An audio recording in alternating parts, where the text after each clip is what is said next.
Hello, everyone, and welcome back to Director Watch, an AwardsWatch podcast that attempts to get inside the mind of cinema's greatest auteurs, explore what drives them, and maybe we go on a few unrelated tangents along the way. I'm Ryan McQuade, the executive editor here at AwardsWatch, and joining me, as always, is my partner in crime, my co-host, Jay Ledbetter.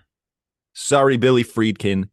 You're out of here. You had a good run, but today is the start of a new director series. We're talking Sofia Coppola. Very different speed than William Friedkin, I'll tell you that.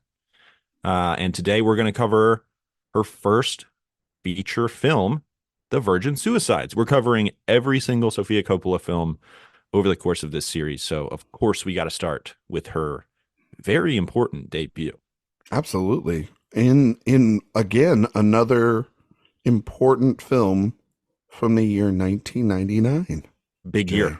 Big year. Huge year. A year that is celebrating 25 years this year. This Look is at that. 25th How about the anniversary. timing? I mean, look at us. Some people would say that we're professionals. But those, somebody, that's why I said somebody. I'm not naming names, but some people out there probably think we're professionals. What a fool. Well, I think we'll be pretty professional during this series, right? We're going to have some great guests. But today it's just me and Jay. It's just the fellas talking a little Virgin Suicides. You know what? To be fair, the narrator of this movie is a fella.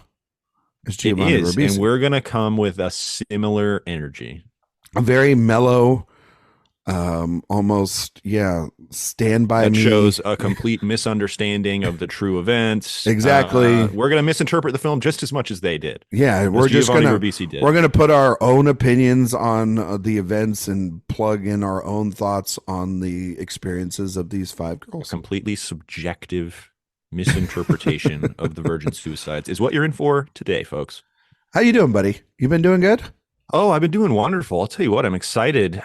As much fun as I did have with Friedkin, it's exciting to start. This will be our second series of 2024 here. Well, it's a crazy thing that, William Friedkin was known for saying a lot of controversial things. And Sofia Coppola herself, she is just absolutely out there. Anytime a microphone's out there, almost Paul Schrader level. She talks. There's some wild statements that you probably read about that. I don't know how she made a second feature. I don't even know how this got past one film. No, I'm just kidding. She wasn't canceled after her first movie. The press tour.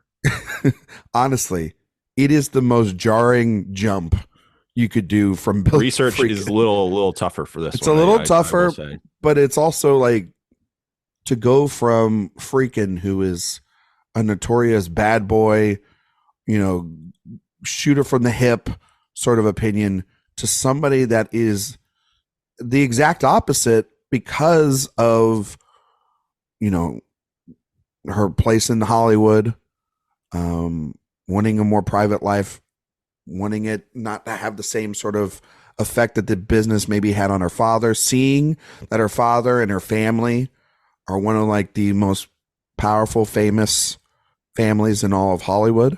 We'll talk about all that probably. But she probably met William Friedkin when she was very young. I would venture. She probably did because her dad was friends with Friedkin. So they started a production arm together. That exactly. Like most things at the end of the 70s, it sort of started to fall apart. Yeah, for sure. But I'm looking forward to this series. There's a couple of films that I've seen all these films. So these are not discoveries for me in that sense. I have not seen a lot of these movies in about maybe 5 to 10 to 15 years.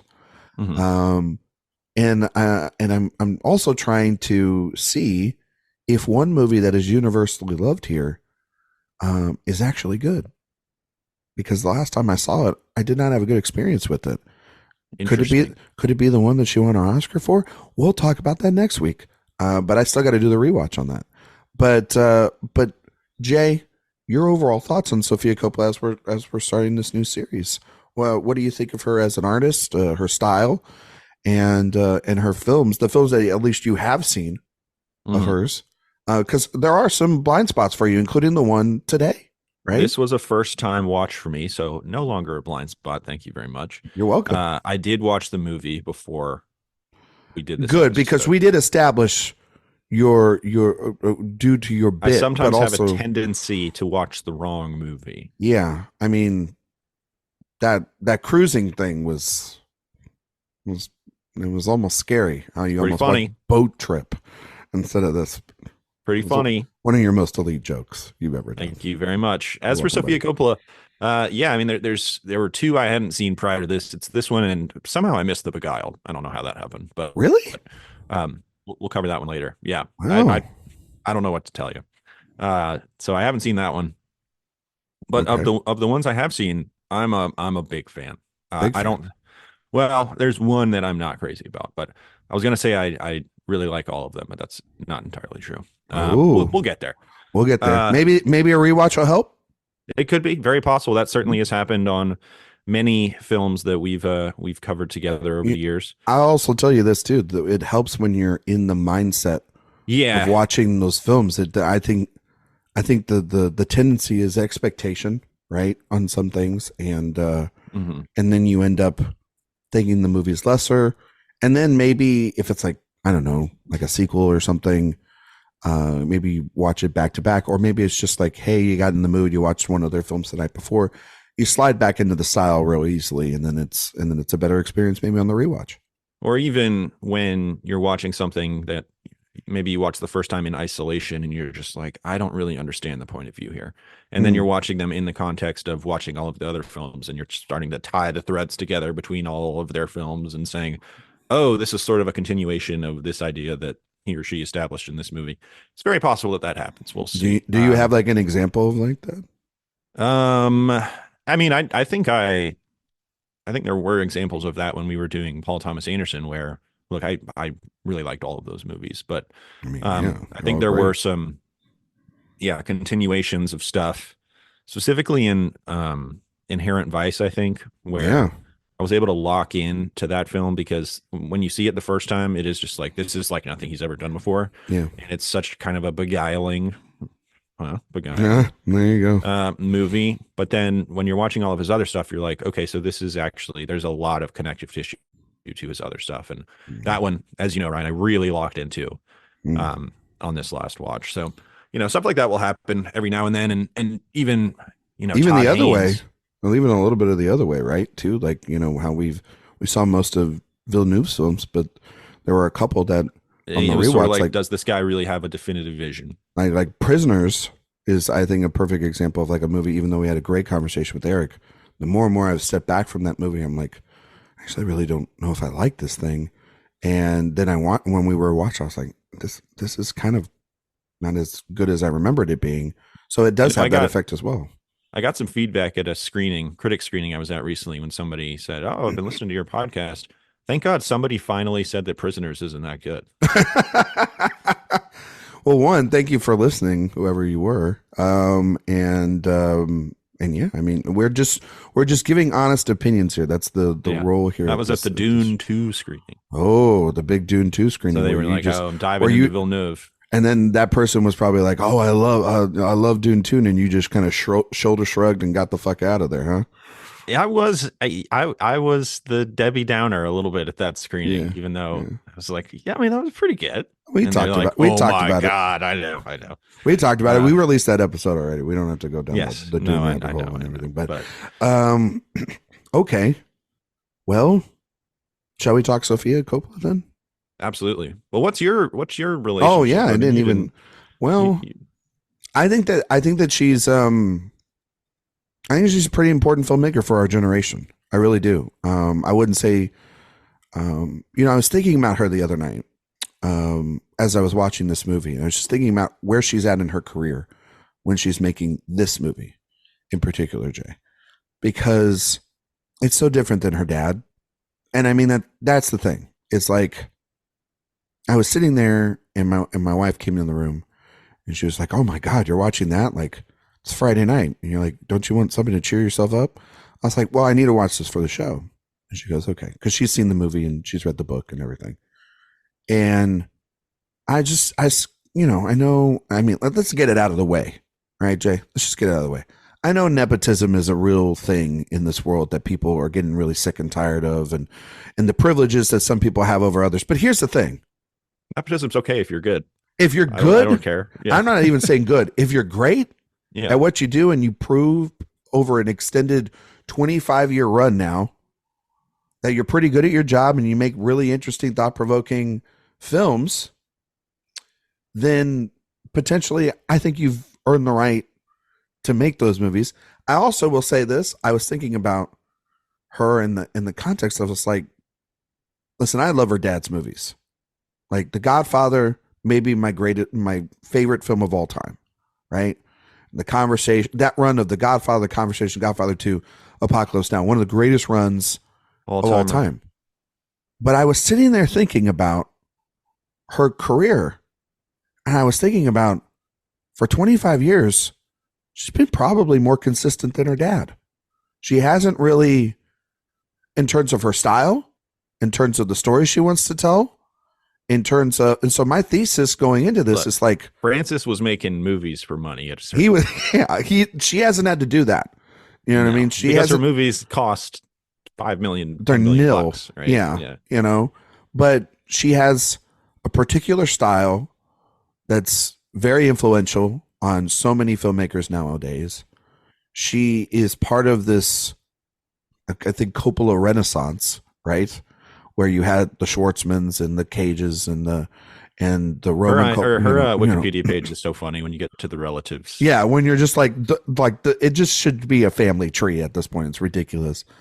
But you know, maybe outside her cousin Nicolas Cage, she's been able to really go out and make a name for herself, and I think that she's made movies, some the most interesting and talked about films of their decades, some that are very much movies that I think a lot of people champion because other people's don't, and then she just makes also movies that we don't see anymore, and she makes them for particularly just with strong female characters in mind. You talk about the minimal aesthetic. It's something that why a movie that we'll talk about at the end of the series, not to jump far ahead, but when we talk about Priscilla, it was almost like a comeback, it felt like. And she has this really great ability to capture a time and an era and an essence, and I really love her a lot. And I think that, she's the easy pick for a lot of people as to like, well, who's your favorite female filmmaker? Who's Sofia Coppola? But actually, I think she's earned that because she's damn good at her job. No, it's not a bad pick. I think people think it's a boring pick or, but I mean, we've grown up with her for 25 years again. Like saying your favorite director being Francis Ford Coppola. Is a boring pick. Maybe, exactly. But yeah, maybe. But and I'm going to do my best, I'll be honest, to not bring him up unless he's directly involved in the production. No, he is a little bit here. He's definitely involved. Look. Here, as far as getting your foot in the door, you have to. He is he made it easier than it would have been for most people. Well, I mean, honestly, the way that she gets this movie made, it almost felt like a makeup for her having to literally take the bag of complaints for Godfather 3. So this almost like hey, I'm sorry for the shit tornado that went your way, even though it's not a good performance. Jay, you've seen Godfather 3, right? Nope. You haven't seen Godfather 3? Never bothered. You really should. I know I should. I need to do a whole Godfather rewatch. Yeah. I know. But I mean, listen, it was going to be Winona Ryder. She pulled out. He put in his daughter. Thought it could work. It didn't work. It's not a good performance. Is it to the level of it ruined The Godfather? No, there's a couple other elements of that movie that ruined it. The recut, the new cut, the coda cut or whatever for Godfather 3 that he did recently, much better. Less of her. Less of her. Less of her in it. Did I even bother with the theatrical? Should I just do the? I mean, do you want to do both? I mean, probably. Yeah, I mean, you probably will. But just watch them back to back, see the differences. But just make a day of it. To her credit. It felt like the world completely turned on her, and then she did a couple of other acting, and it caused her to not want to do acting anymore, not really go down the route that everybody else in the family did, and then essentially she found the book, read the book, saw immediately how she wanted to make this, and with apparently she wasn't even sure she wanted to be a filmmaker until she read the book, and then she read it and she was like, "This is I can see it all. I can see it all." And isn't that the truth for most people? And then, her dad helped her get, some of the rights and finance a little bit more than anything, it helped her get the actors that she got for this movie. Yeah, that probably too. I mean, like Kathleen Turner was working with her dad. She was in a movie with her. Like some of these actresses and actors. Yeah. I mean, like for a first time film, it's got a lot of good veteran actors, and it probably helps Danny DeVito just showing up for a scene, 3 lines. Yeah. And it's probably like, okay, well, how do you get all these actors? Well, it helps that your dad is one of the great American filmmakers of all time, right? But I know Francis Ford Coppola specifically, I think, reached out to James Woods. Yeah. So that's why Woods, or at least that was kind of the impetus of getting Woods on board. Because Woods at the time was still, he was pretty hot stuff. Yeah, he wasn't, crazy pants that he is. James Woods is a good freaking actor. He's a great actor. There's no question. Yeah. His 80s and 90s run, he was legitimately one of the more in demand, working with really interesting, consistent actors. Yeah, he really was. And then shit hit the fan, and then he discovered Twitter. Yeah, but now he's an executive producer, potentially on a Best Picture winning film. So there you go. Which one is that? He's an executive producer on Oppenheimer. Is he really? I think I did know. I think I had heard that. Yeah, I think it's something like he with like initial rights or something, and he's a part of that group. Or he had the book rights or something. Yeah, something like that. So that's why he's not been anywhere near like Q&As are talking about. Probably made a pretty penny off of it. He probably did. Shit, that movie made nearly $1 billion. It did. But anyway, that's all to say. 1999 Sundance was a big year for movies, obviously, but a big year in terms of, this movie premiered in 1999 in Cannes, and it had a run for a while at the festival circuits. It does debut in 2000 technically, so it's that 99 2000 year. Technically, we're gonna have to put it in the 2000s year. Unfortunately, I didn't know that. I thought it came out in 98. I'm learning stuff on the fly here. My bad, everybody. Yeah. But anyway, this was a big deal, and it did premiere it did have a screening at Sundance, because there were questions that people had about. I saw this clip literally recently, Jay, with a clip of somebody in the audience asking her about how her experience on Godfather 3 informed her directing of her actors here in the film. And it was one of those like give the mic to the audience kind of thing, that made my head hurt. Yeah, right. It's like the mental gymnastics to do that, and she's a typically shy person.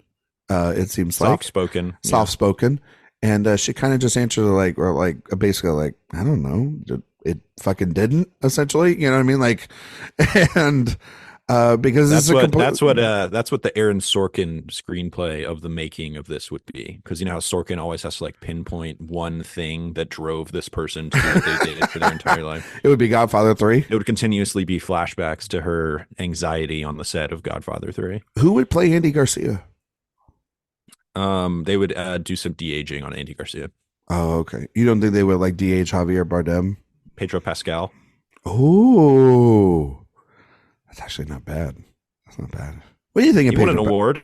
Yeah, he won a SAG award this year. Pedro Pascal, pretty good at his job. Sad that he's going to be in the Marvel movies now, but hey, you got to get that check. Happy for him, I guess. I don't know. We talked about this the other night off air. It's just TV stars now. Yeah. That's who gets the Marvel parts. Yeah. Yeah. We're not doing movie stars. They don't have to pay him a ton in the first movie. True. So, well, I mean, that's what they did with like Chris Pratt, right? It's like they got him off of Parks and Rec. And it was like, whoa, look at Chris Pratt. He can actually act, and he's not and he knows a nutritionist. So yeah, we'll see how that fantastic. We're going to do a Fantastic Four series, obviously, one of these days. Can't wait. Silver Surfer episode is going to rip. Let's talk about Virgin Suicides. First, if I can do our first tangent for a second. Oh, forgot. Well, I feel like we've already done our tangents, but okay, go ahead. Well, speaking of nepotism. Okay. So I was watching Swordfish. Oh, fuck. Here we go. Bad film. And I knew somehow you were going to bring this movie up because you couldn't resist yourself. Well, I have to justify watching it. I mean, yeah, you do. No, here's the thing. The justification of watching it is not fucking watching it. You could be watching so many other movies that we've talked about on this series. Well, Ryan, I watched Network. So yeah, it's I go back to Swordfish now. That's true. All right, keep going. So in this film is the actor William Mapother, right? Ethan from Lost. Oh, okay. Do you know who his cousin is? Josh Hartnett? Tom Cruise. Tom Cruise? Yes. Isn't he in a mission movie? Tom Cruise's real name is Thomas Cruise Mapother IV. That's right. No, because what I was looking at... It's Tommy Maps. I was looking at his filmography, and I was like, man, this guy's in a lot of Tom Cruise movies. What is going on? He's in Magnolia. He's in Minority Report. He's in Mission Impossible 2, Vanilla Sky, Born on the 4th of July, all kinds of stuff. And I was like, wait, what? Did you say Mission Impossible 2? Yeah. Yeah, now I'm seeing the face. Yeah, he's one of, I think, the henchmen. And he's one of the henchmen. That's kind of what he did. That's what he was in Swordfish. He's just he's just behind the scene. He's got that. He's a vaguely evil. The punchable hitman. He's like evil handsome. That's his. Yeah, but he's never going to be like the number one guy. He's always He's always like, maybe he gets a promotion to number 2, but he's screwed Tom Cruise's cousin. But he screwed up the coffee order, and he's back down to number 3 kind of guy. It's really good on Lost. Isn't he? Which one does he play? He plays Ethan, right? He's mostly in like the first guy who wasn't on the manifest. Yeah. Oh yeah, but he's with the others. Yeah. God, what a good show. Yeah, it is a good show. Shame about all the stuff behind the scenes. That was really alarming. Yeah, it's an interesting one. Anyway, that's a fun fact I learned. I didn't. Yeah. Well, now that so now that justified me watching Swordfish. I don't know. Oh yeah, nepotism, right? That's a bad example of it. I think that's just a fun fact. Oh, it's just a fun fact. You're just throwing out fun facts in the middle of a fucking episode about the Virgin Suicides. Who would have thought that we'd bring up Swordfish on the Virgin Suicides episode? Who would have thought? I guess you're getting the price of 2 movies. Bad movie, right? 1 star on Letterboxd. Yeah, I gave it a good old 1 star. Who directed that? That was what's his name? The Gone in 60 Seconds guy, Dominic Senna. Oh, okay. Like a guy literally of that era, not of like, he hasn't made anything. Well, excuse me. Why the fuck am I enabling this? This Season is now of the Witch, the Nicolas Cage film. Hello. Okay. So he just makes he hasn't made a movie in a decade. He just makes bad movies. Okay. Yeah. It's fine. What was that other movie you said he made? Gone in 60 Seconds? Gone in 60 Seconds is kind of his big one, breakout movie. It's a good movie. I remember it being all right. It has been so long since I watched that movie. Yeah. I think I've only watched it on cable. You know that Swordfish at the time had the most expensive special effects scene in history? Yeah? What was that? It looks awful. How's Travolta in that? I mean, he's doing his 2000s thing, right? Like where he's like doing hamming it up. taking of Pelham 1 2 3. Oh man, where he's just like full ham bone. Yeah, full ham bone. And it is so, oh my god. And Jackman's like pre Wolverine, and Halle Berry's like at her peak, and yeah. And and they paid Halle Berry an extra $500,000 to go topless in the movie. Jesus. It was really not a good time. Yeah. The and early 2000s. This movie has the audacity to open up with a monologue by John Travolta about how flawed the screenplay for Dog Day Afternoon is. Okay, we're not talking about this anymore. We're gonna leave this shit alone. So, Virgin Suicides. Yes. Sofia Coppola, debut film, written and directed. Kirsten Dunst, Josh Hartnett, James Woods, Kathleen Turner, You mentioned DeVito, Scott Glenn, you know, early Love Jonathan, Scott Glenn, by the way. early Jonathan Tucker, who plays one of the boys. Hayden Christensen. Hayden Christensen. If you blink, you can see him. He's there. Yeah. A group of male friends become obsessed with five mysterious girls who are sheltered by their strict religious parents in suburban Detroit in the mid 1970s. Jay, this is the first time seeing it. Yeah. I'm assuming that you bought the Criterion. I did indeed, the 4K Criterion, which looks 4K. magnificent. Yeah, I need to upgrade then because I just have the Bluey. Because they're doing that all the upgrades now on their discs. Yeah, so they're wanting people to double dip. How many have you double dipped on? 2. I got Days of Heaven. I need to upgrade to get that one. And I got one other one that I can't remember. I got the Red Shoes. Oh yeah, I got that one. And McCabe Miss Miller. I have not bought McCabe yet. I will be buying that though. But see, that's interesting because this movie, as well as McCabe, you wouldn't think that those would be the first ones you think of when you think of a 4K upgrade. But yet when you watch them, you're like, well, Days of Heaven, you're like, oh yeah, I mean, obviously that one in 4K is going to be immaculate, but yeah, McCabe is very much about kind of the grain and the grit. Yeah. I'm sure it still looks awesome in 4K. But then, but you know what? The journey of that to get to a 4K has been absolutely fascinating because, like, when I saw it in college, it was like on a ripped version online that you had to find it. That my professor showed us to it on a screen, and the audio on the ripped version, I can't imagine. Oh, I was like, what are they saying? I don't care. It's fascinating. You know what I mean? And so, yeah, the idea of it now being like, it's not just about the picture being updated, it's the audio too. That is true. That's honestly what I've traditionally half the battle. The biggest upgrade from DVD to Blu-ray was the audio. I think is so much better. And I've got I just upped my audio setup in my basement, and it's made such a difference. It is awesome. I'll tell you when we have the over for our television, not to get on another damn tangent. But just quality sound really helps a movie in your house. But yeah, I mean, when I was watching screeners this year, I was like, I can't do the screener anymore, Megan, because the sound quality on a DVD, I'm turning this thing all the way up and I can't hear shit. And so, like, we just ended up renting them on a screener. Probably not the ideal setup for. Not really. No, I need a. That's the only way I've seen it. So maybe that's why I didn't love it. Yeah, you really no. Honestly, you got to see that in a theater. I know. That's one. Highly recommend you go see that in a theater. I watched Swordfish instead.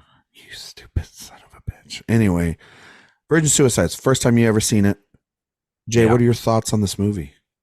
I loved it. I'll just go ahead and straight up say it. I think this is one of the best debuts of the last 30, 40 years. I think it is. That's saying something because we've talked about a debut from this. I think this is the best debut that we've covered on better than Ratcatcher. Podcast. Better than Ratcatcher. Better than Safe. Well, Safe's not a debut, but because there was that one film that he did. The Karen Carpenter story? Well, that one, but there was another one.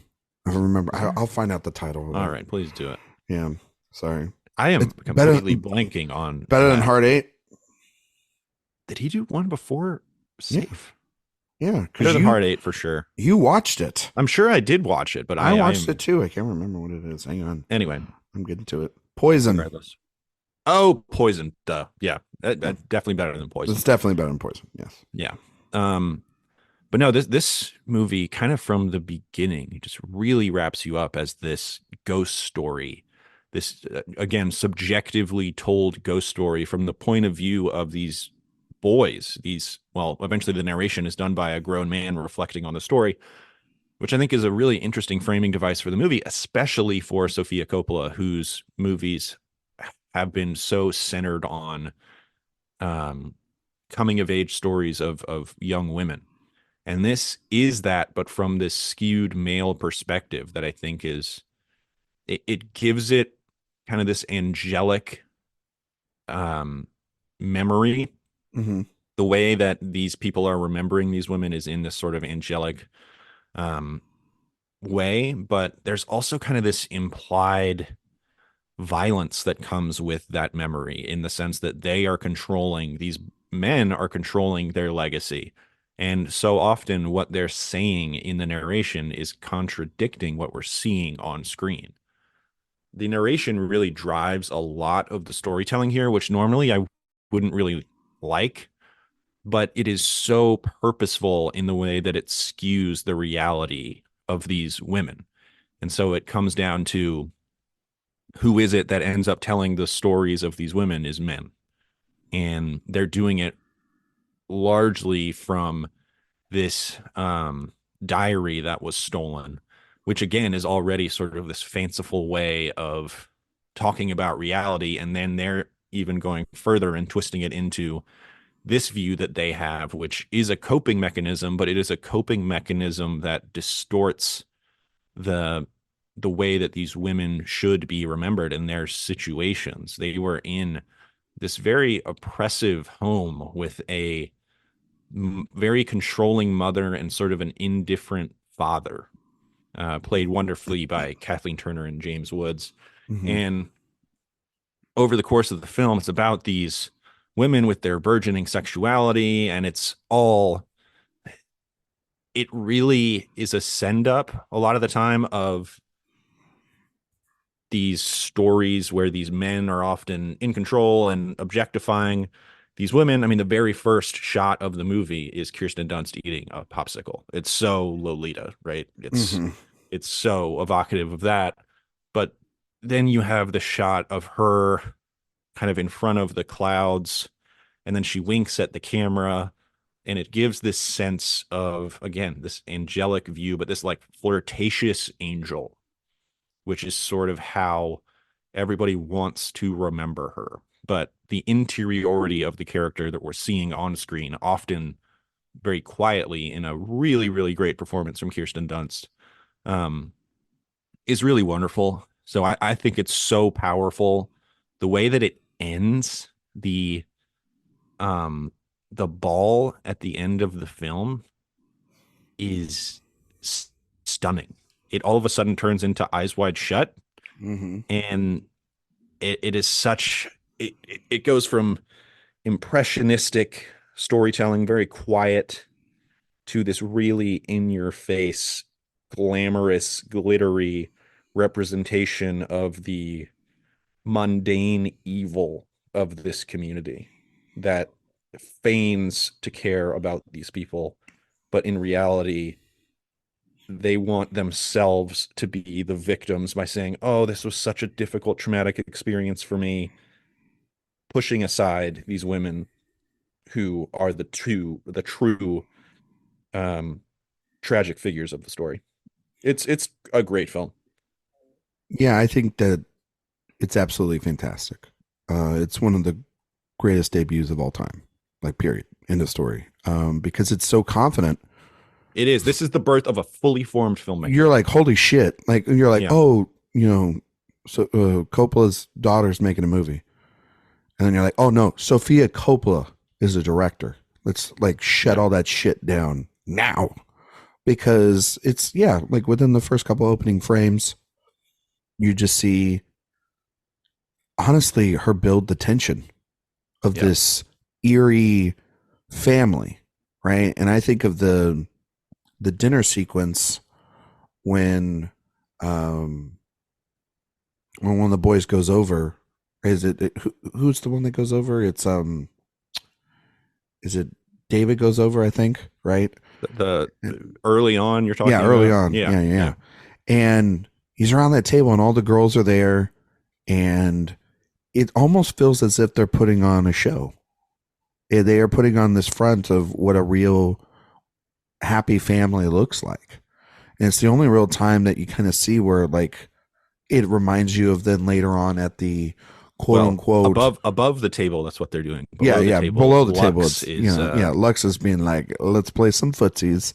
But no, like every conversation has this tinge of awkwardness or settled feeling behind it because this family's just moved in and they sort of and are they're new and everything, but and then that lies the mystery, Jay, but also we know as the film goes on that this family is not like that in behind closed doors. They are ruled with an iron fist by these parents, these super religious, socially awkward, stern, make the rules up as they go, kind of overprotective helicopter parents.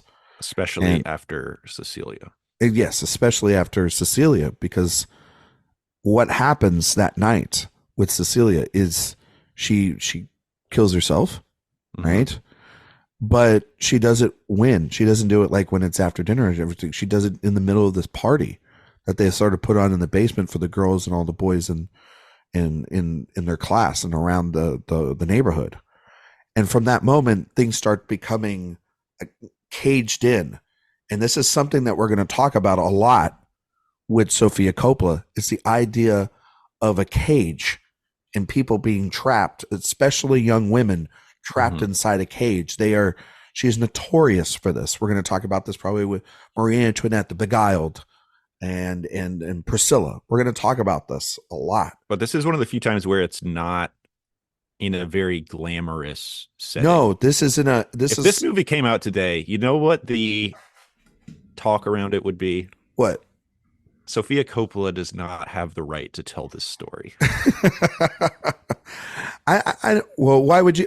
Oh, because she comes from a place of privilege and yes, exactly. Okay. And then she would make Marie Antoinette, and they would be like, "Okay, this is more a world she understands." But True, I disagree with that wholeheartedly. Which is funny because when it came out, they were like, "Wow, this woman, she really understands." Like Sofia Coppola, like understanding the setting and everything. And then Marie Antoinette, they're like, "What the fuck did you just do with this thing?" Yeah, because it's coming off an Oscar win. But yeah, we'll talk about that in a couple weeks. But anyway, no, I just think that it plays like a horror movie at so many points. It plays it's ominous. It's eerie. How we've seen many films before where people are trapped inside their homes, or they're essentially a product of the power dynamics in their environment, right? I'd even say to a certain extent when we talked about Killer Joe, it's a little bit different. Like there's a sense of innocence to Dottie's character in there, but then like who really controls her, and it's a different dynamic, obviously, that's for sort sure of the than this cynical, movie. But ironic, exactly.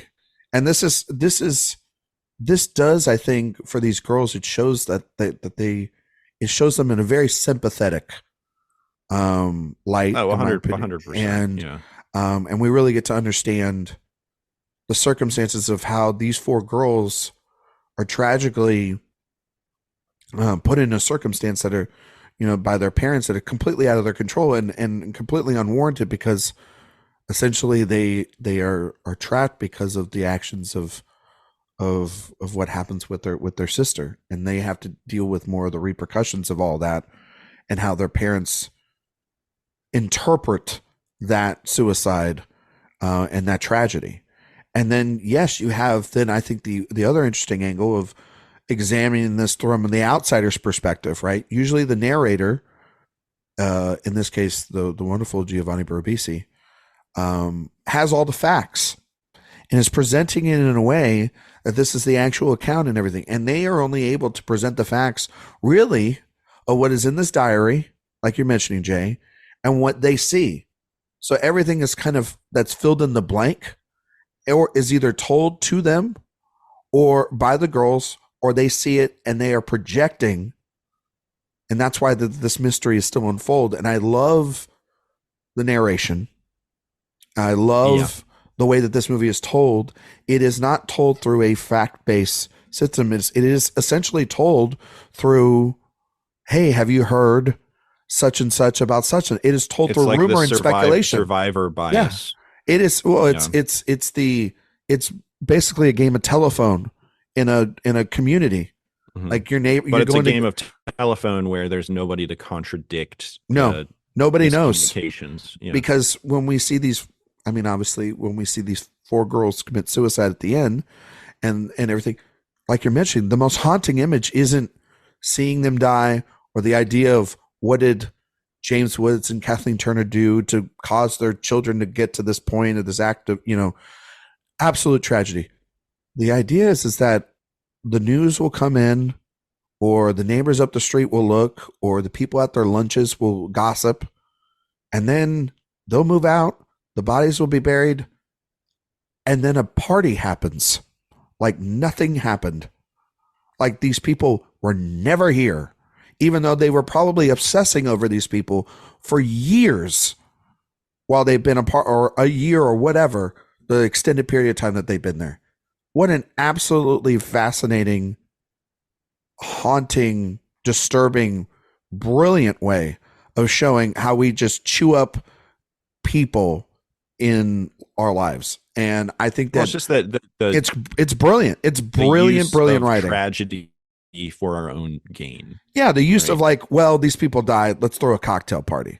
Like, get the fuck out of here. Like, it's insane level of thinking. Well, it's like, there. I mean, I think that is most directly spoken about when they're in after Cecilia dies, they're talking about the event across the street, I think.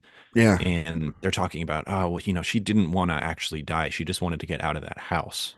Yeah. And then the other lady is like, she just wanted out of that decoration style. Yeah. Exactly. Oh my God. Yeah. And you're like, that's psychopaths. No, I mean, it is, but you could obviously. It is that innate evil of suburbia that is such a popular kind of trope. I mean, wait, there's a lot of connections with this film to Far From Heaven, from kind of the themes to the Edward Lockman cinematography, who is, it always helps to have one of the great cinematographers in your first movie. I think, but also too, Jay, I mean, you're mentioning it, the idea of like, when you were saying earlier, if this came out today, would people, condemn Sofia Coppola? Salt burn problem. Yeah, but you just mentioned it right there, like high society, the people that have taste. Well, she's probably heard conversations like this many times before in her life. Whether she's probably more familiar with the debutante ball stuff, and that's. But also, there's source material to this as well. There's absolutely, that's for sure, and she is able to nail early on from this movie, in every movie that she's done, aesthetic. Just the production design, costuming, the movies look so good. The goddamn needle drops. I mean, every single bit of this is incredible, and her eye for talent. I mean, every one of these girls is absolutely fantastic. But obviously, finding her one of her muses, Kirsten Dunst, and it's crazy how long she's been famous. Ooh, Dunst? Yeah, she's been around. It's almost Jodie Foster-esque.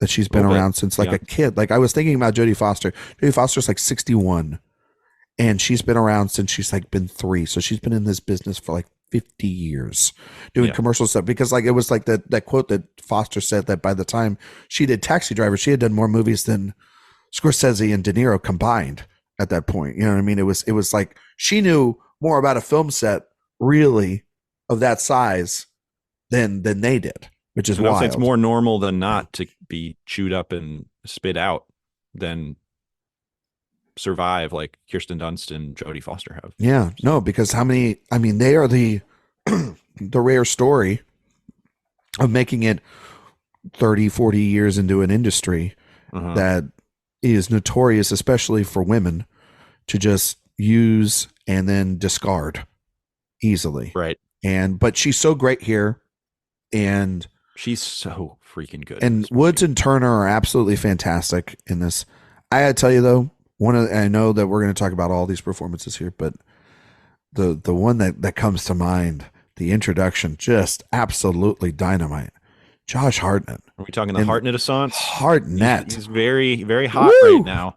Oh, he was hot then. He's hot now, baby. Like he's got a mop of hair in this one. He's got the hair, the shot of him in the pool, just his immense pressure to try to be with Lux, the sort of, we see through his lens, which I think is fascinating too, because then you find out that like he's a substance abuser, and that is one of the more interesting parts of the film, or We the get full flash truth. forwards to. We get a little bit of truth, at least from his perspective, and regret, and Well, I think one of the But then, most disgusting lines but in the entire movie is when he yeah, says, "Most people never experience love like that. I at least got to do it once." And that is yeah, reflecting on the abandonment meant of of Lux Lux. on the football field that may have been the event that fully the straw Dated that him broke in. the camel's back, per se. Well, it definitely did for Turner in that case, because then she locks them all up after that point, Yes, and the right, sort of the right. breaking and abusing of that, they don't go back to school and everything.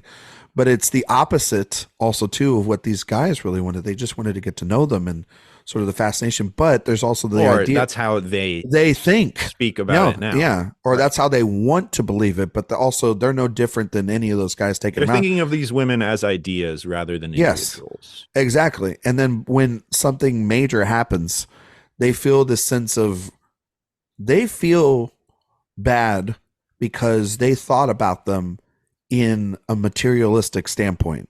They thought about them as objects of affection rather than human beings, and knowing Right. that there was something going on inside them.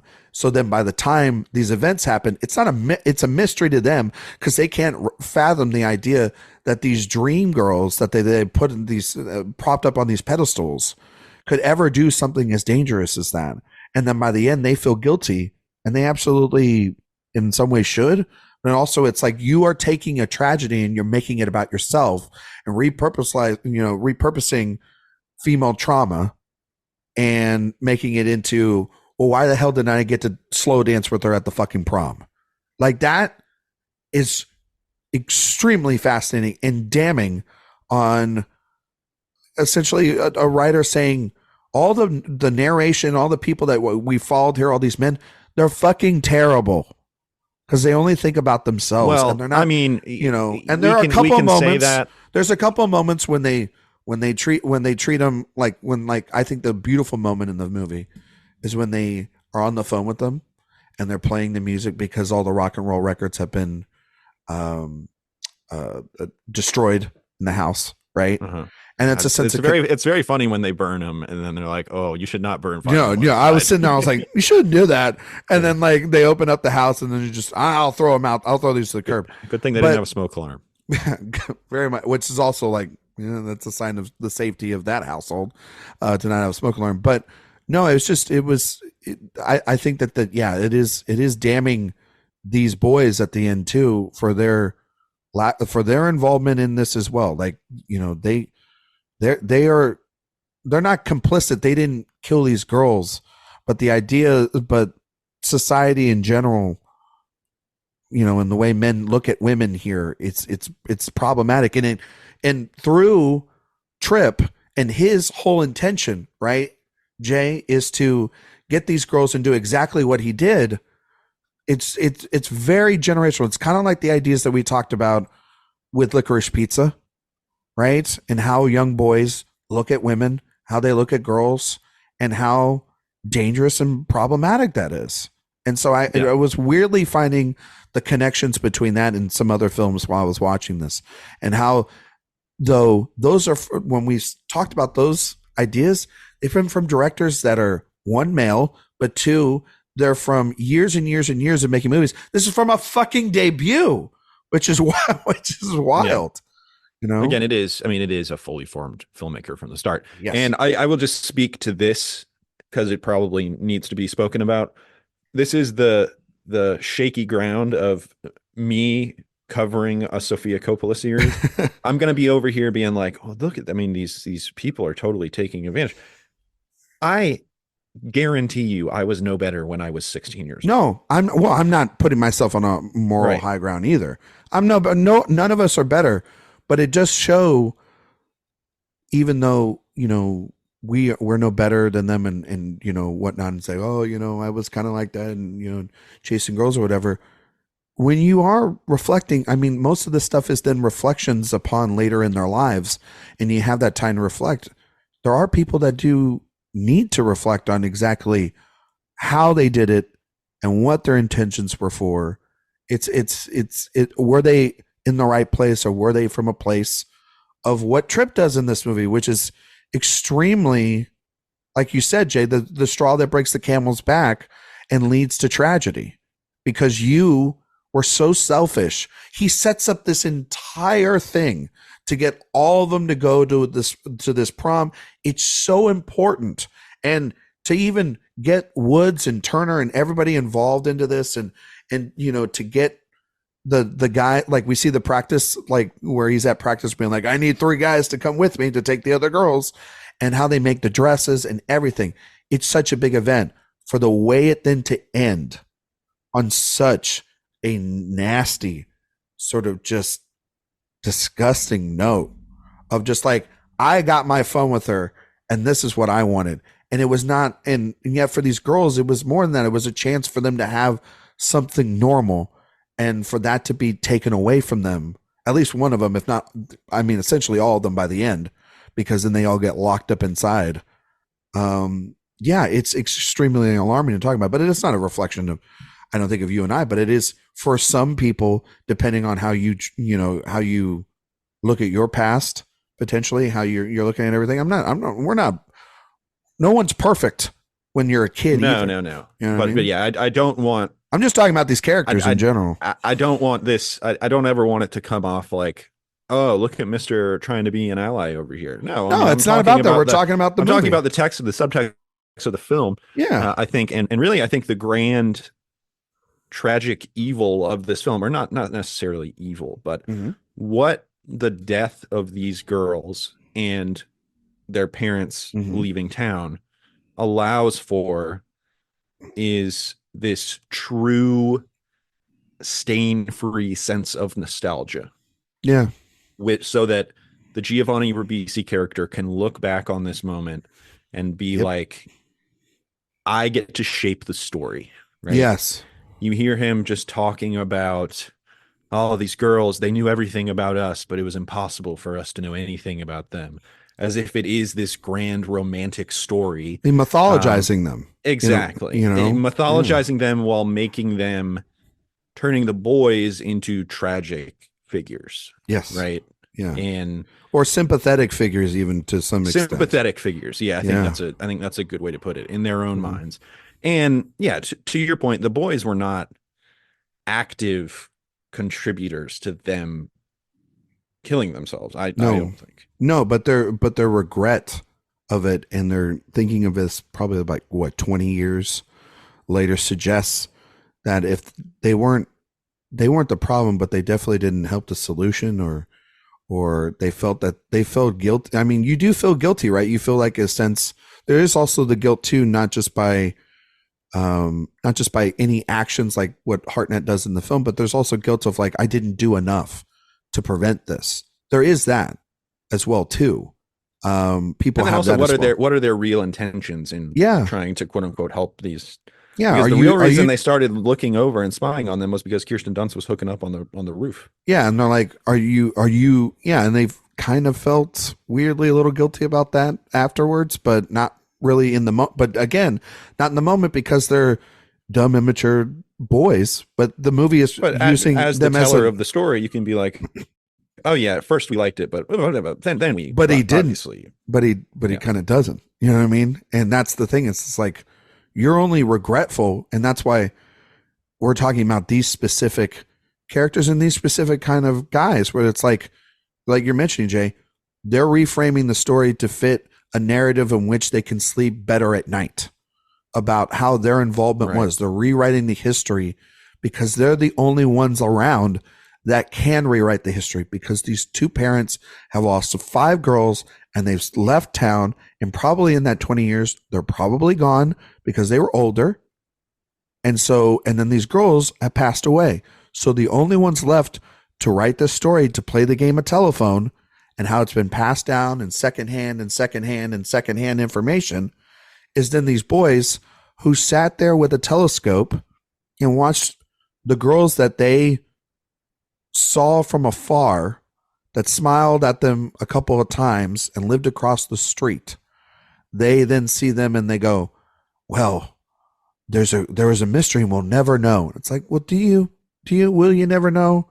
Or do you kind of just want to keep a mystery there lying? So maybe you're also still thinking about them and reflecting on them. or maybe you feel what, like I said, you feel guilty at the idea of that.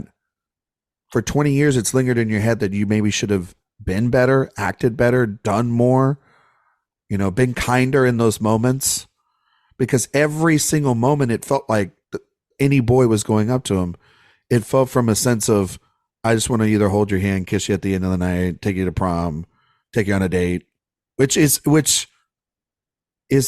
I mean, in certain respect, that's what anybody at that time wants to do. But when then you have something what Tripp does, which is I want to take someone's innocence away, that's different. But then they're also 16-year-old boys and they're sleazeballs.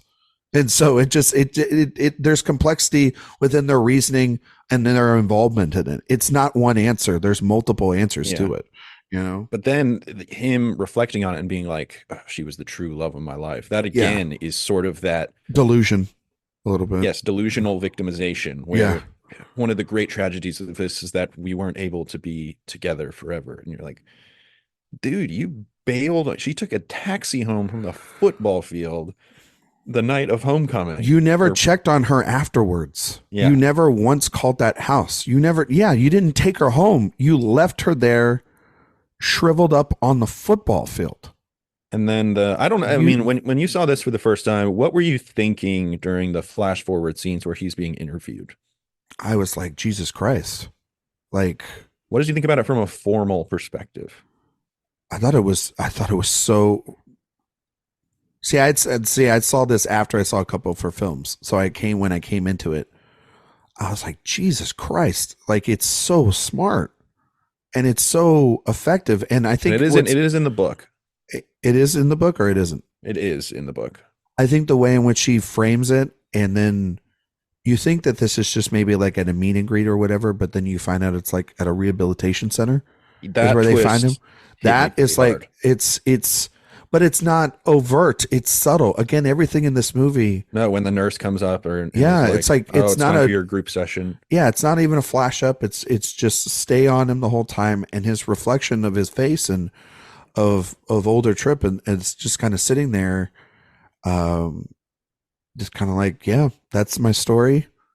I think at first I thought it was sort of like a, I don't know, retrospective piece or something. I thought it was, you thought it was like it's definitely docu-style, right? And I thought it was like an interview, basically. Yeah, but okay, so here's the question. Is that her and doing that? You kind of filming it, or is it this narrator? Are you saying there's a meta element to it? Is it a meta element to it? I don't think that. I don't think so. What are we thinking about in terms of like where that comes from? Does that come from maybe an element of, you could maybe draw a comparison to like Martin Scorsese in Killers of the Flower Moon, just reflecting on what it means to tell tragic stories on screen. Although the Scorsese thing has an element of, this is a real story, and what does it mean to show real? And this is my version of it, as opposed to like what a work of fiction, and also it's in the book. I would say that's not. No, I think that, really the intention. No, I don't think so either. I think it's another way. It's just another way of proving the distortion of nostalgia.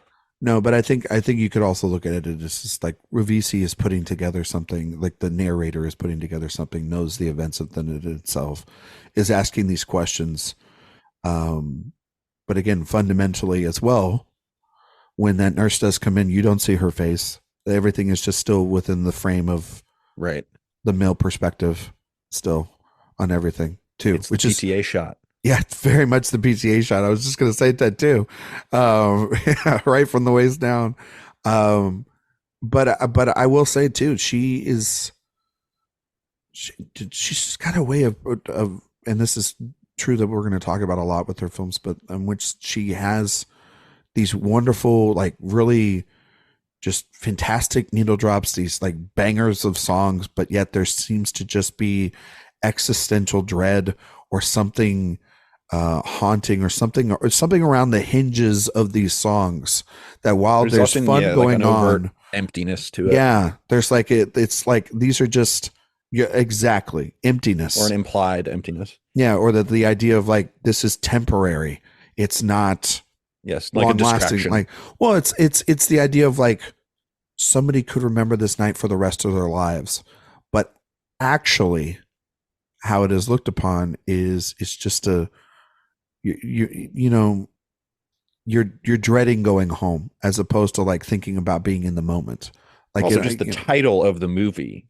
Yeah. You're just like you're sinking in, going like, well, I know what's going to happen here. I'm glad they're having fun right now. What's going to happen? It's a bit of a built-in ticking clock.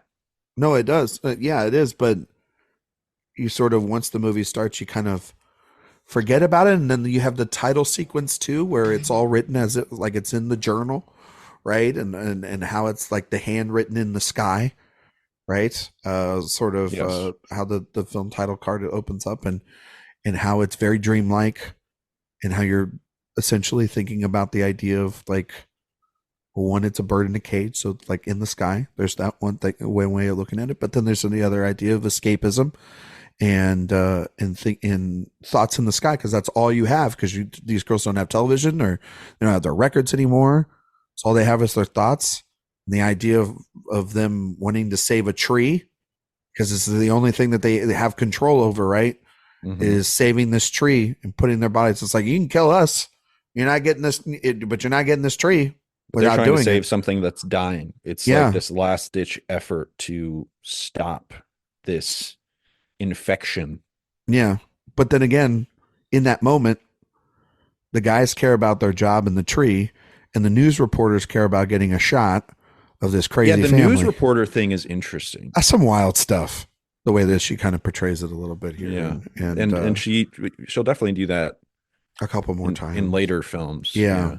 But the idea of having this community continuing the narrative of maybe that this house has been unhinged or off the rails, or that they're a spectacle since losing their daughter early and everything. It's I don't know. It's really fascinating. There's a lot to chew on with this one. There's a lot to chew on with this thing. This is a for a 97-minute movie, it's a hearty meal of a movie, for sure. It is. And just aesthetically, Sofia Coppola really is one of the best visualists of the last 25 years. Yeah. She's one of the most influential visualists of the last 25 years. I will say this. I mean, like the Coppolas have a relationship with Wes Anderson. There's definitely some Wes Anderson-y. I think a lot of the dark humor comes from the visuals in a similar way that some of the humor that Wes Anderson's humor does. And I'm not saying this is a Wes Anderson ripoff by any stretch, but no.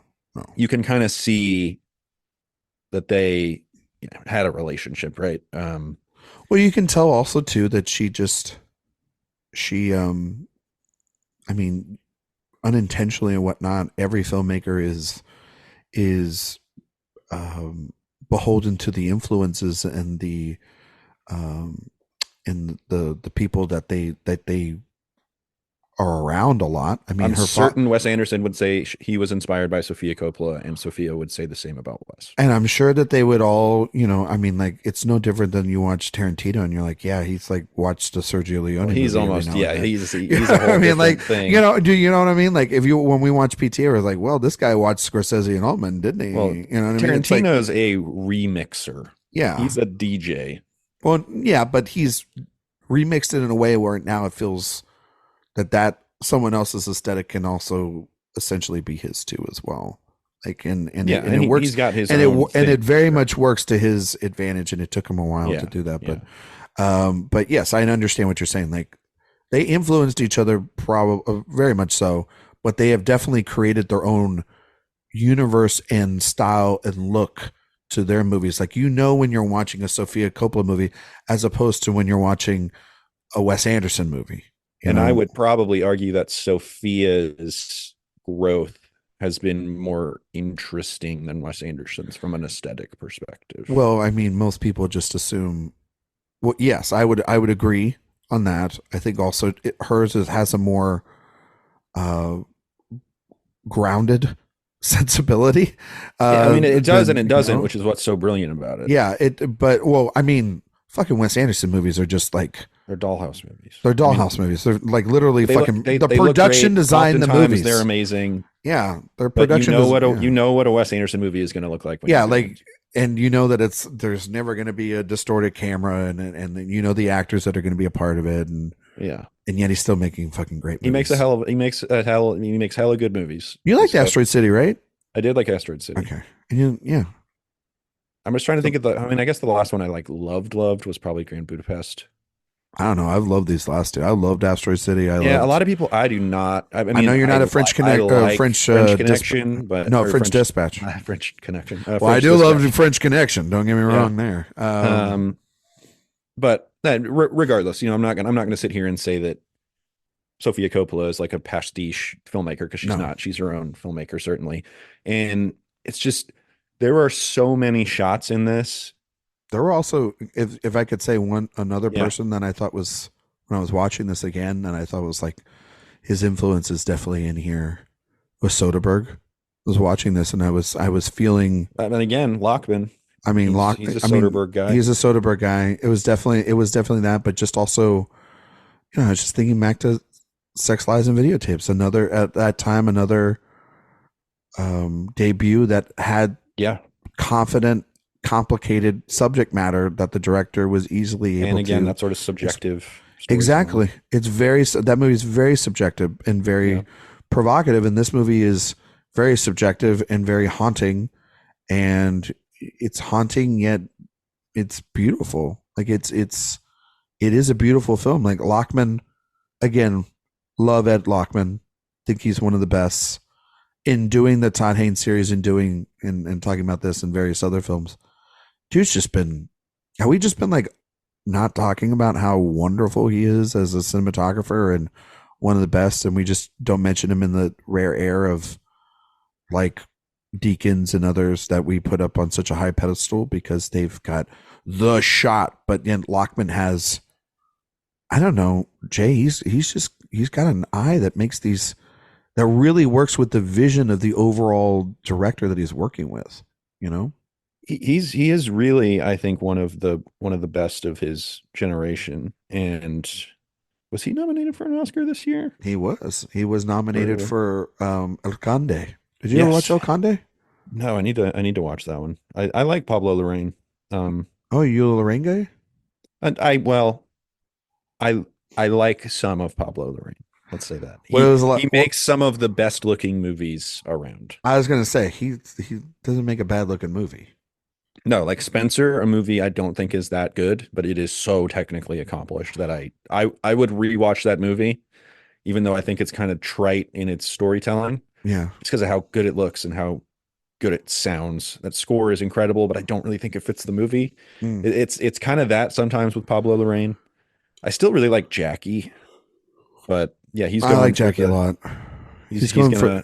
Is there a rumor that he was gonna make like a Britney Spears movie or something? Was that no? He's making God, I can't remember. He's making a movie with Angelina Jolie, to fit his tragic women trilogy. Yeah. That one should be out later this year. Yeah, I can't. I guess it wasn't. To see Jolie, I mean, truly one of our, I think, great movie stars when she's on screen. I used to confuse this movie with Girl Interrupted. I mean, almost similar posters. Similar color palette on the posters. I get it.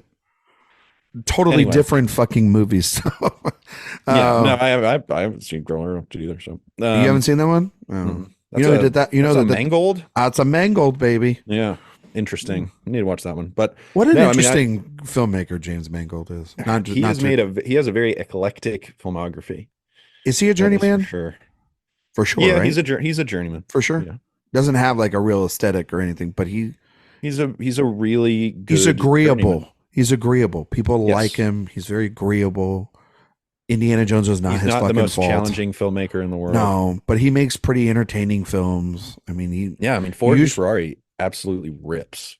Yeah, Walk the Line, one of the better musical biopics, but obviously then get ripped to shreds from Dewey Cox. Yeah, exactly. But it's not a bad movie. It's just yeah, they get ripped apart there for sure. But yeah, it's all. I bet it would be hard to watch. If you had already seen Dewey Cox and then you went back and watched that, I bet you would. It's like broken. It very much. You can't do it. Yeah. Well, it's really hard to watch musical biopics now. while doing it. Like Dewey Cox Yeah, broke it. yeah. A little That's why, bit. like, that's why when you see like They the they Bob keep doing Marley, them though. that's why when you see the Bob Marley movie making like $100 million or whatever, and you're like, shit, really? They still Like make money. this is a But you know what? Wikipedia Here's the page. thing: not that many people saw Dewey Cox. So That's true. the 50 and up crowd is still eating up all these biopic. Did you see the Bob Marley movie? No, Yeah, I think that's going to be a pass for me. I don't need to see it because I mean, and I it looks heard like the one thing I have looks like heard a about it plane is movie. that there's a scene where apparently all of the needle drops are super on the nose. Well, So, that's the other thing. They always are, right? They're always like they're like like Bohemian Rhapsody is kind of well, the mold of it, right? Where well, in, it's like I guess we will rock you tonight, doom, doom, or whatever, It's like well, in the Bob Marley movie, apparently him and his wife or girlfriend get in a big fight, and then they start playing "No Woman, No Cry" like that. That's the kind of stuff in that movie. But anyway, just visually in this film, and this is a Coppola thing as much as anything. They, as I talked about Roger Deakins I'm saying, sorry, that's just so and I think there's lazy. apparently there's like 3 or 4 instances of something exactly like that. But Sorry. when I went to go see Roger Deakins speak at a screening, his biggest takeaway was, I am an asset for the filmmaker. I am Yeah. trying to achieve whatever the director wants to achieve. And so you can say Lockman is a genius, and he is, but he is working Yeah. to achieve Sofia Coppola's vision in this. And Sofia Coppola has an incredible eye. There are some shots. One shot that kind of just blew me away is when the dad pulls Trip into the classroom to tell him that he can take Lux to the dance. Mhm. And as the door closes, the window on the door, like how all the school doors have those little windows on them, Mhm. and Josh Hartnett's head is framed perfectly Yeah. perfectly in the window. Yeah. It's just such precision. That's just stuff. I was just thinking about, I don't know, just all the nothing movies that we see now, where even if you're like, that was okay, there just doesn't seem to be the thought that you see when you see a movie like this. Or Are you talking like from just a debut standard, or are you talking no, I'm about just from talking. I'm just just any talking about. movie? We don't. Let's just get this thing covered, and as long as we see the people on screen, shot, reverse shot, whatever, they'll understand it. And you see Yeah. in this movie the precise use of color and blocking, and everybody setting up marks so that you can get these beautiful compositions. There's so many wonderful painterly shots, which, Mhm. look, it is a little, those shots can be overrated sometimes, Mhm. but in this film, they're so purposeful and they establish so much. Again, because of the use of silence in this film. It's a very Yeah. quiet movie. The narration is driving so much of what is going on. And that's actually what Kirsten Dunst was afraid of when she took this part, was how quiet it was. But you get so much out of her facial expressions. Her physical performance here is magnificent.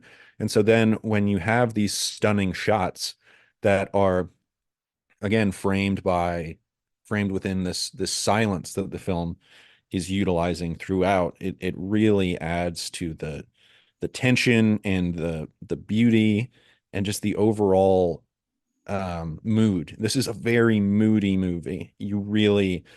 Sofia Coppola has such an intense grasp on the way that this movie is telling its story. For sure. I totally agree. Yeah, I mean I'm sure she, if she needed to, she has the advice of one of the great filmmakers of all time, I'm her sure she dad. went to Francis Ford Coppola Film School. Yeah, I'm sure she did. Yes. I'm sure there's dinner table conversations that she was able to. I mean, she's been around this industry her But entire look, life. her siblings have not been able to No, really. no, no, no. I mean, no. I mean, Roman is essentially just a screenwriter, though, and her sibling. Yeah, I mean, like no one is really from a behind the camera standpoint. No one has been able to capture. Yeah, Roman does all the Wes Anderson stuff, right? Yeah, he does a lot of writing with Wes Anderson. No one's been able to sit behind the camera and actually pick up essentially where Francis has picked up, which is the writing and the directing part of all of this. And yes, I agree with you, Jay. Like, I mean, for sure, Frances was a damn producer on this movie, and so I'm sure that she was able to lean on him. But you can tell though. I mean, I love Francis Ford Coppola just as much as anybody else, but like, it's not like at this particular time in his life he was making visually compelling movies the way that this movie is, and which is as much thought and interesting from the perspective of somebody that is fresh and new to this. And so I agree. She announced herself from the get go of the type of director she was going to be, the type of movies she wanted to make, the type of conversations that they were going to provoke, the and ideas she wanted to explore. Yeah. And not many. I mean, I think that's why it's one of the best debuts, and because in order to be a great debut, you have to have a what, Jay? A great movie in general. That's why Past Lives was so fantastic, is because it's a great movie. It just happens to be a debut, and we get blown away by the idea of, holy shit, this is from somebody in their first try at this, and they're that confident. I don't even think she was 30. No, she was not. And so just 28 something. So this is still somebody fairly young and in this business, and yet they're making something with so much thought and care and effort put into it. I think that this, you're right. What was something we used to, when we used to review a lot of debuts on the old at the old place we used to be at, and we would talk about with debuts that didn't quite hit the mark. We would go, there was stuff. There was something in there, but I'll buy my ticket to the next one. Kind of like the idea of like pretty interesting. Can't wait to see what they do next. Exactly. That's the line. There you go, Jay. Thank you for helping me there, buddy. It's like, there's some interesting stuff in here. It doesn't quite work for me, but I can't wait to see what they do next. Right. Like, doesn't fully come together. We did that with like Nia DaCosta. Nia DaCosta or Little Woods. And we were like, this is okay. This is pretty good. It's got stuff in it. It's got stuff in it. Who would have known that would be her best movie that she's made since? Because she had the Candyman movie and the Marvels. But then like Emma Seligman, when we talked about Shiva Baby, we were kind of like that, and then Bottoms came out. Yeah, I did like Shiva Baby though. Yeah, I was like, this is not, the Virgin Suicides, right? No. That's the thing, is that's why when a great debut comes, I probably would have said the same thing about Hard Eight if I had seen it in 1990, whatever. Probably. It's a different perspective than like, you probably would say the same thing about Poison. You would have been like, wow, it's fucking wild, but we'll see what he does next. And then he did Safe, and you're like, well, shit, yeah, there you go. Yeah.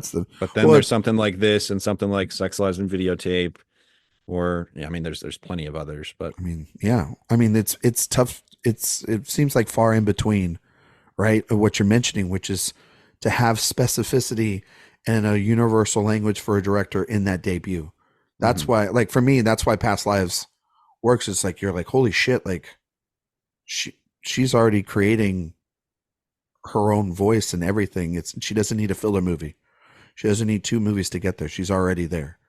And Sofia's like this here, like every, the use of Lockman, yes, as her tool to essentially create this world, this cage for these girls. I mean, it's incredible stuff. Jay, it remains one of her better movies. Yeah, some people still think that this is her best movie. I don't blame anybody who thinks so. If you say that, I do not blame you. I mean, she's got some good movies that we'll talk about, but or great movies even that we'll talk about. But it's definitely top tier for a reason. It's great. It is.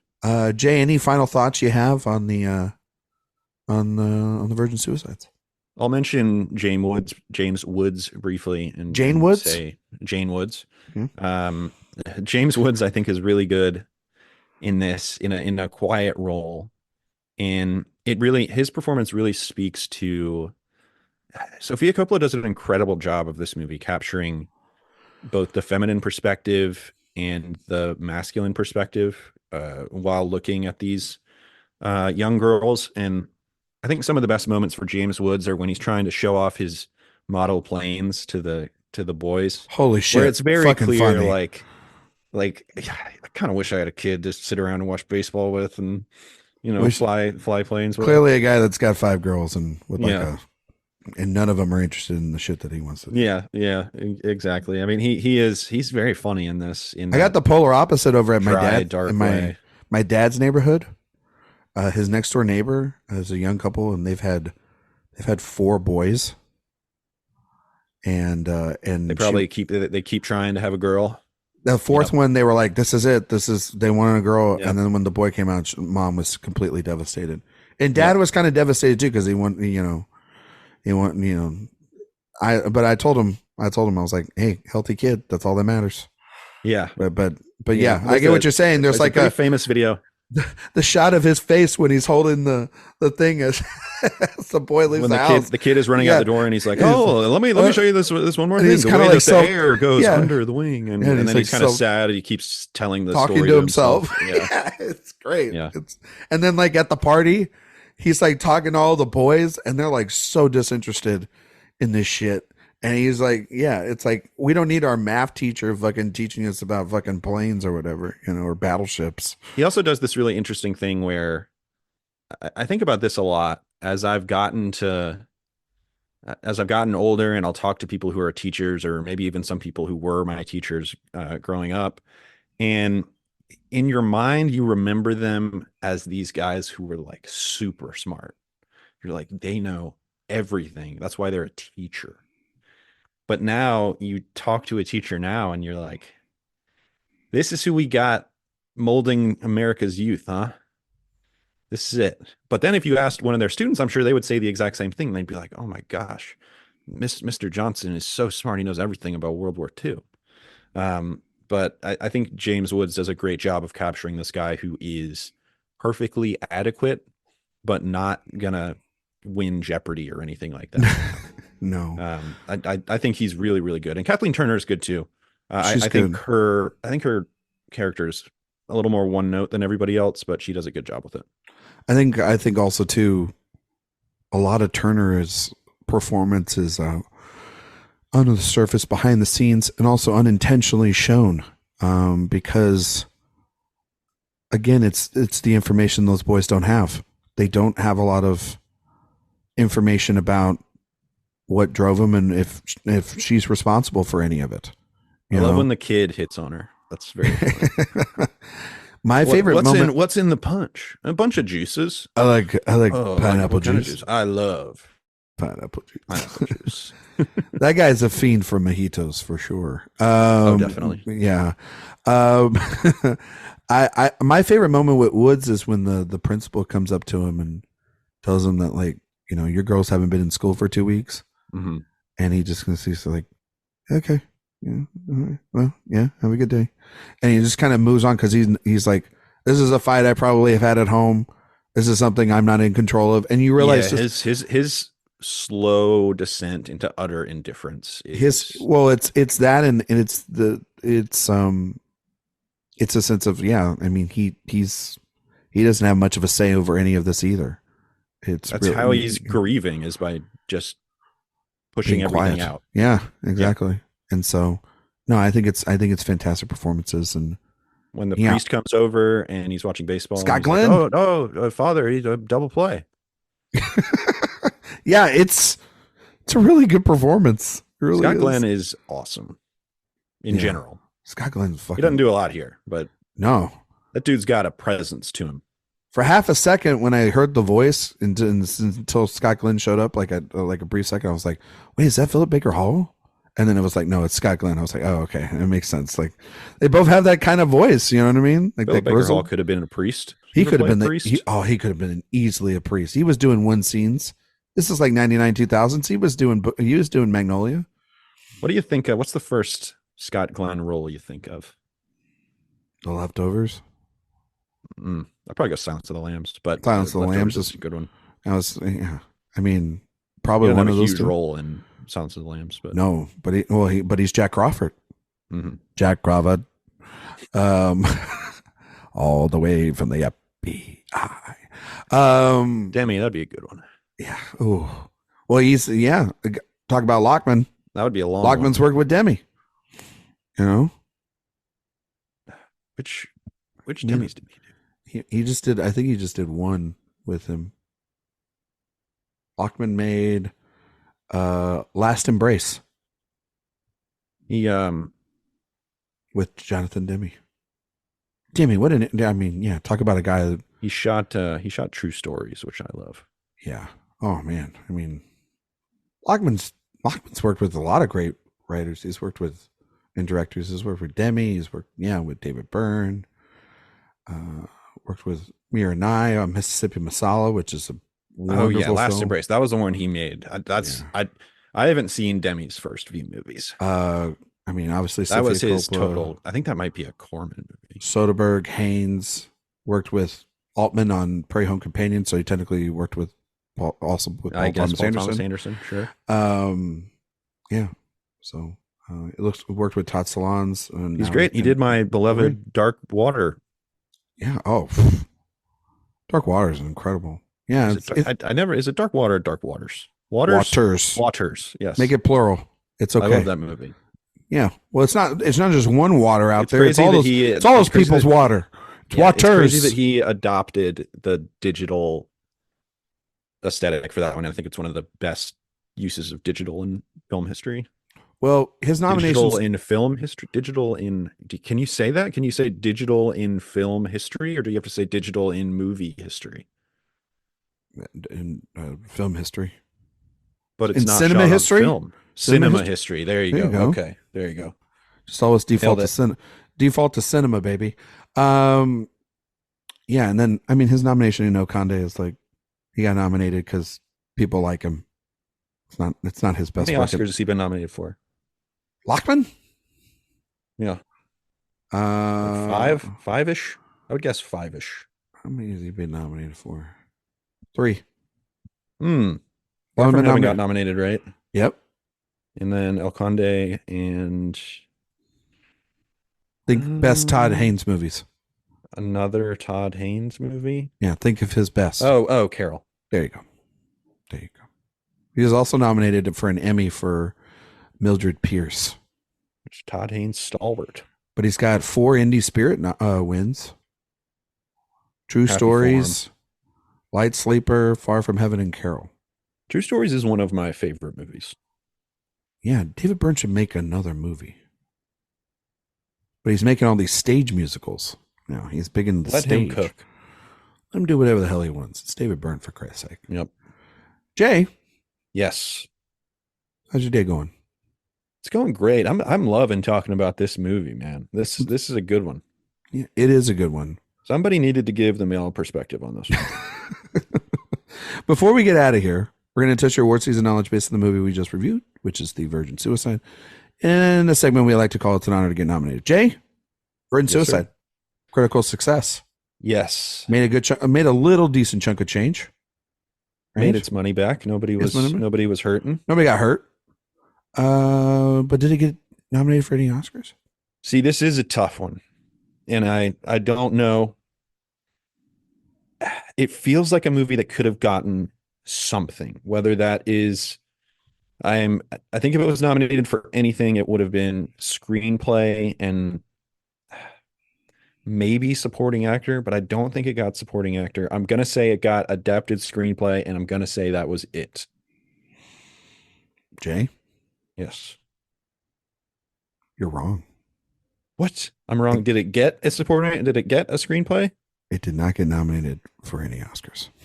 Ooh, I am surprised by that. I am too. I thought that the name, that the Coppola name might have helped it. Yeah. The kind of, maybe it just wasn't, maybe it didn't hit as hard as I thought when it first came out. I mean, reviews were good. Yeah. You know, it earned a lot of praise. But, you know, I think a lot of people were like, okay, this is good. Wait and see. It's also it's very dour. It's only it's not dour, but it's dark material, like subject matter. Yeah. I mean, it only had an 80, technically, when you give all the reviews together, it was favorably reviewed. It has an 80% on Rotten Tomatoes. See, this is the problem with Rotten Tomatoes, right? Yeah. I do not know how this happened, but Rotten Tomatoes scores have gotten so inflated. Yeah. I Oh, think you it's just want to because you want to they. do this now? I mean, look, let's do it. Do you want to do it It's. now, or I mean, I feel like I mean, we should probably do this when there's not a guest here. We've got the we got the we're time. Um, yeah, it's well, okay. It's every two. movie It's that is twofold. It's twofold, generally liked gets a 90, but it's twofold, right? Of this, they started letting more people on the site. which is a Great. blessing and a curse. It is, because when you allow more people, and I mean, obviously, very inclusive. They let somebody, But they are not as discerning. it's not as, From it's not a like, no, that's why quality perspective. Metacritic is a better tool to, it's not a great tool, but it's a better, more effective tool of the overall critical consensus on a film, because they actually have to put a numbered grade on it. And there's green, yellow, red sort of tiers on that. And when you average, and like, because, somebody could give something, it's very weird. Grading systems are super weird, because that one is basically flip a coin, right? It's heads or tails. That's what Rotten Tomatoes is. It's you're either fresh or you're rotten, right? And But generally yeah, speaking, I mean, mathematically, I understand what you're talking about. But yeah, but even that doesn't explain why everything's getting a 95. no, it's because, like, if everybody's fresh and like four people are rotten, but the grade is like, Yeah, what, but it a didn't used to be that 75, way. Some people an average of used to- 75%. You know what I mean? People are afraid to say they don't like something. Bingo. And I think There you there's go. a few reasons for that. I think people are afraid of losing their access. That's exactly what I was going to say. These smaller outlets Yeah. don't want to all of a sudden be known as the negative Nancy's. critic and start losing access to screeners or screenings.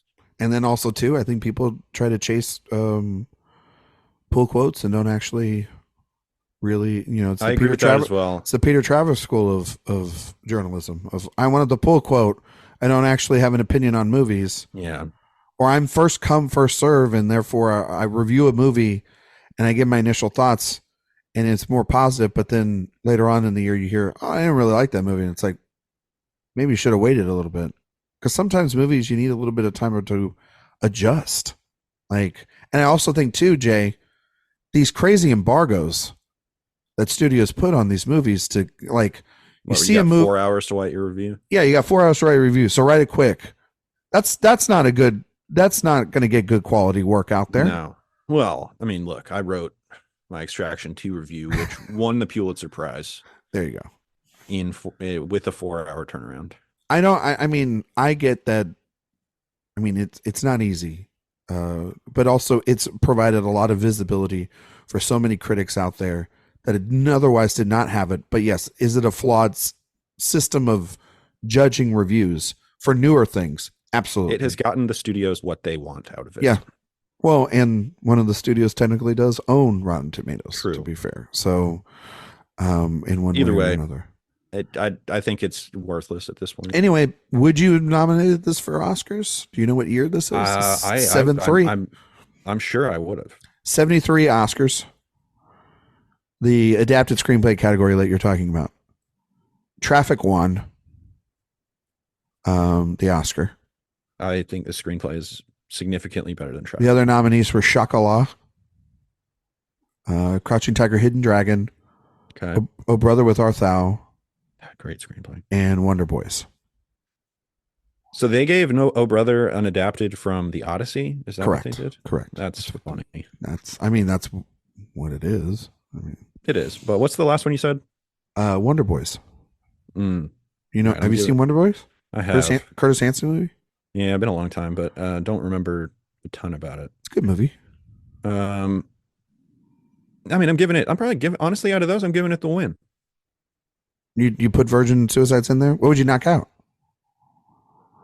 I'm knocking out Traffic. I haven't seen Chocolat. You haven't seen Shakala? Mm-mm. I mean, I like that movie. It's very innocent, but I mean, like, some people like hate that movie, and I'm like, it's not that bad. Oh no, I haven't seen it, so I'm not looking it up. I wasn't the biggest fan of Traffic. No, no, Traffic guy. but you and I reviewed that together, and I think I like Brockovich. 60% of that movie is really, really good, and 40% is like legitimately not good. Talk about a movie that hurts my eyes. Yeah, that's a whole nother discussion. Yeah. So was this Gladiator. the 2001 Oscars? Yes, sir. Okay. It'd be Gladiator. No, I got it up now. No, this movie's better than Gladiator. Yeah. We've done that in the past. Of the Best Picture nominees, we've done 3 out of 10. I think or 3 out of 5. I think I would out of the nominees, I would give it to Brockovich. Oh, for Best Picture? Yeah. Well, you've seen Crouching Tiger. You know, like Crouching Tiger? I like Crouching Tiger a lot, but I don't know. We just rewatched Aaron Brockovich too. My wife is now like in a wait. There's an Aaron Brockovich too. Sorry, there should be. There should be. I want the one where she gets like arrested or whatever. It would help Aaron Eckhart's career, that's for sure. Wouldn't have Finney though. I think it wouldn't have Finney though. I like Virgin Suicides as much as any of those Best Picture nominees. I think Aaron Brockovich is a fucking masterpiece and one of Soderbergh's best. Yeah. But Soderbergh is that your favorite out of that list, or do you prefer Crouching Tiger? That's tough. I'd give Ang Lee the director. That's fine.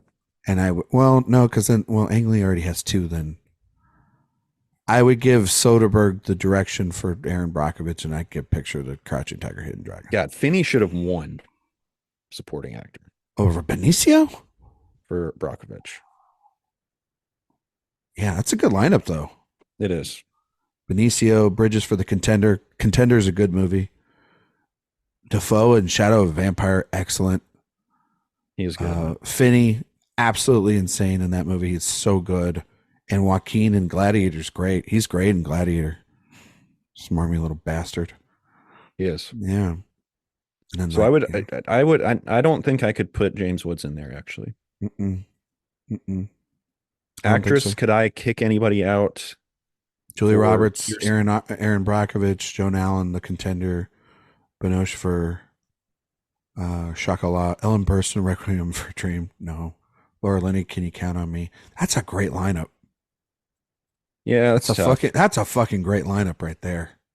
All right, I'll say maybe I could, but I won't go definitive on that one. You know what I'd do? I'd put Lockman in cinematography. Yeah, I'm going down to look at that one now. I'd kick out Crouching Tiger, Gladiator. I have no idea what Malena is. It's erotic thriller with Monica Bellucci. Hello.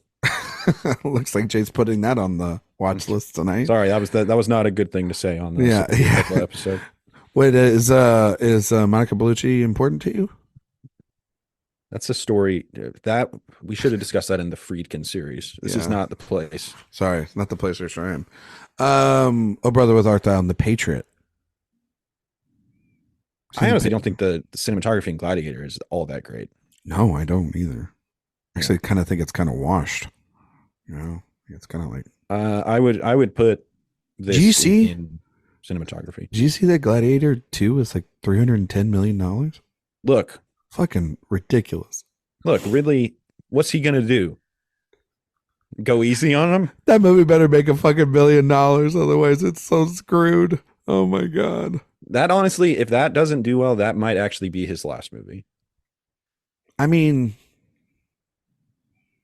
yeah, he you know, I'm gonna say this.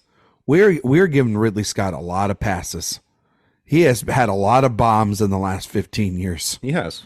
That Robin Hood movie should have tanked his career. Like, he should have stopped making big movies. Now, granted, I love Last Duel, but that movie and House of Gucci made what, decent amount of change? Like, you know? Yeah, I think House of Gucci actually did okay. But Exodus, Gods and Kings, All the Money in the World, he basically reshot the whole fucking movie. The Alien movies kind of underperformed. They still made decent money, but not enough to like Prometheus justify. Did pretty well, but I don't think Covenant did very well. But then you look at like this year. Well, no, Napoleon made a good changed, but that's an Apple movie. They didn't Oh, do you know shit. what? I take it back. Covenant did okay. Yeah. Is he like sneakily? 240. Is he just getting by? Is what you think? Maybe that's what he's doing. Is he's getting by, and people want to work with Ridley Scott. Yeah, but it's like it's always funny, and like people are like they get mad at Scorsese or they get for making these $200 million movies, and then fucking Ridley Scott's like, I'm gonna make a $300 million, and they're like, well, I can't wait to see it. Well, it And is it's kind like- of funny. He used to be sort of known. It's like, what the fuck are you talking about? He used to be known as a guy who will get your movie made on time and on budget. Which is why he got to keep making stuff in the 90s. I mean, Last Duel, $100 million budget, 30 million at the box office worldwide. Yeah, it's tough. House of Gucci. I mean, granted, these are released in the pandemic. House of Gucci, $75 million budget, 166. That's okay. That is what you're saying. Getting by. All the money in the world, $50 million budget, $57 million. Yeah, that one was a bomb. That's a bomb. What did Exodus do? I'm guessing not much. It's a $140 to $200 million budget, supposedly. So let's go 170, 268. I am shocked it made that much money. Wow. Here's why. The Martian, $108 million budget. The Martian $630 million worldwide. That's what he does. Every 4 movies he'll have one. Yeah, the Prometheus, $130 million budget, $400 million. Yeah, that one did well. The Counselor, $25 million budget, $71 million at the box office. That's actually came out for the that's Counselor. kind of a 2.5 multiplier right there. That's pretty good.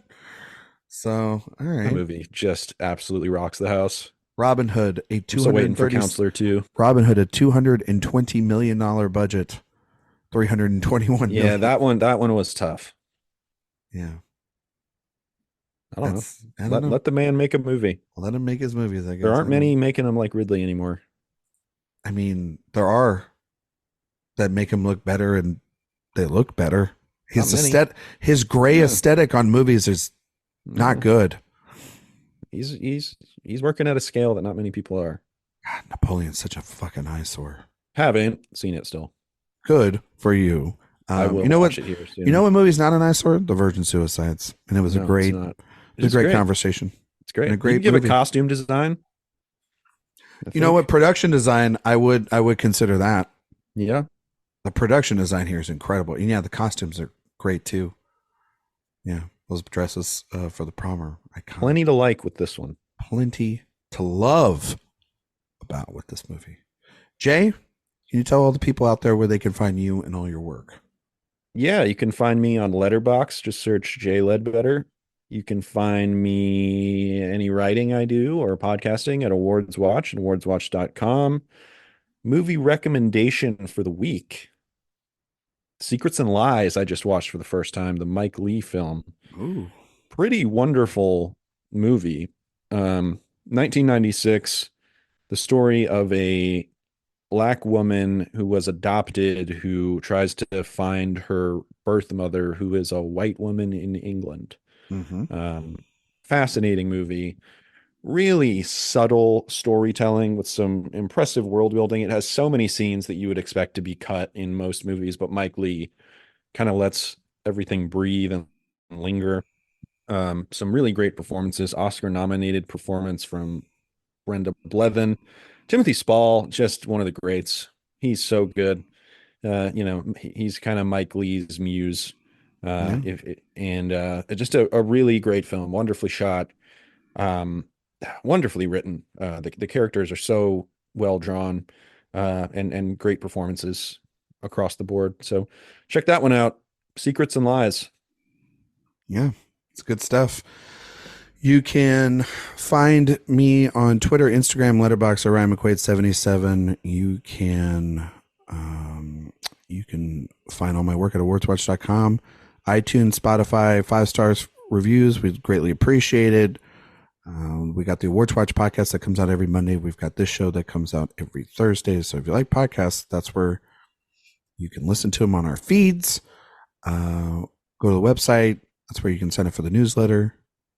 And you can get all of our information sent out to you, all of our reviews, interviews, podcast, everything in between sent to you twice a week. Greatly appreciate it if you sign up for that. And recommendation for me, well, I'm just in between stuff right now. So what I'm going to say is watch the movie that we're going to talk about next week, which is Lost in Translation, which is a pretty big film and another movie that's celebrating its 20th anniversary, I believe, right? Or 21st anniversary or something like that. It's an anniversary. Yeah, so it's like over 20 years old now. Yeah. Lost in Translation, which is crazy. It can drink. Yeah. There you go. It can drink. Yep. It can have a whiskey, With Bill Murray. With Bill Murray. There you go. We will be back next week to talk about Lost in Translation. We will have the great Christina Yerling-Biro on with us to talk about that. First guest on the Sofia Coppola series. We're looking forward to it. And thank you all so much for listening. And we'll see you all next time.